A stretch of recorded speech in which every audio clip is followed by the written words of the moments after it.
Frühling in de Palz. Mamme putzt die Kinder fei mit de weiße Glätscher, packt die kalte Kotelett ei und e Dut voll Brötchen. Guck nur, wie die Sonn heut lacht, wie er Strahle blitzen. Es Frühjahr packt mich voller Macht, es lässt mich nimmi sitzen.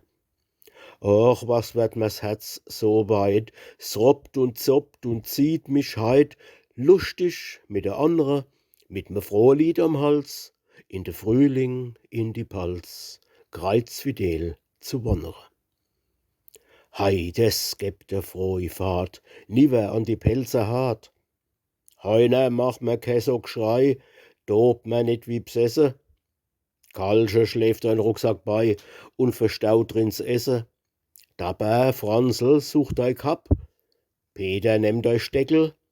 Allo Bienchen, trapp, trapp, trapp, hol dein Sonntagsdeckel. Och, ihr Leid, was tut es gut, s gibt dem wieder Schaffensmut noch de Werktags Sorge. Geht de Pappe sonntags los mit de ganz Familie bloß in de Frühlingsmorgen. Hei, des gibt de frohi Fahrt, niwer an die Pelze hart. Knospe stecken an de Bäm, schmicken Stamm und Äschtchen, Vögel voller Liebesträm bauen schon ihr Nestchen. Wärzig riecht die Ackerscholl voller Kraft und Leben.